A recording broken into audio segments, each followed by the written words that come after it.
house or apartment? Always get asked this question. For me personally, it's not about house or an apartment. There's a lot of things that have to be considered. It's not as simple as asking yourself which option's better, a house or apartment. It's about what is your affordability and what areas can you buy based on the budget you buy.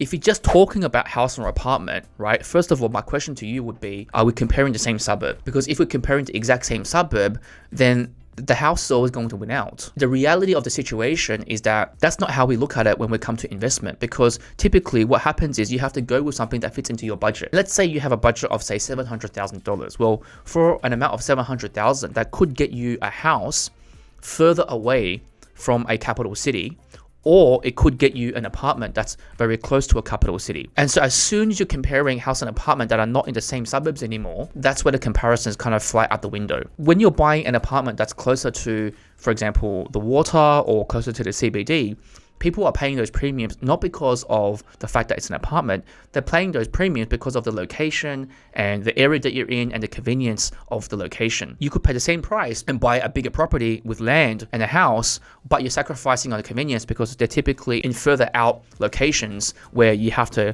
maybe spend an hour traveling to work. Those are the considerations that you have to make. You can't just think house or apartment. It's really got to do with the actual specific property that you're buying itself. And very importantly is, what price are you paying for that property? What's the actual value that you're getting out of that property? If you're getting an apartment that's an amazing deal in a great location, that's always going to be a better investment than buying a house that's not so much of a good deal, but you're buying a house for the sake of buying a house. Despite saying all of that, there's one type of property that I would actually actively avoid, and it's the only type that I would say we should avoid a property, which is the high-rise apartments in high-density locations. When we look at apartments, we're always trying to look for apartments where they're boutique, low-rise, and they're not in areas where there's just overrun by thousands and thousands of apartments. So high-density apartments in high-density locations are the ones where I would say we want to try to avoid, but most other apartments I think are okay.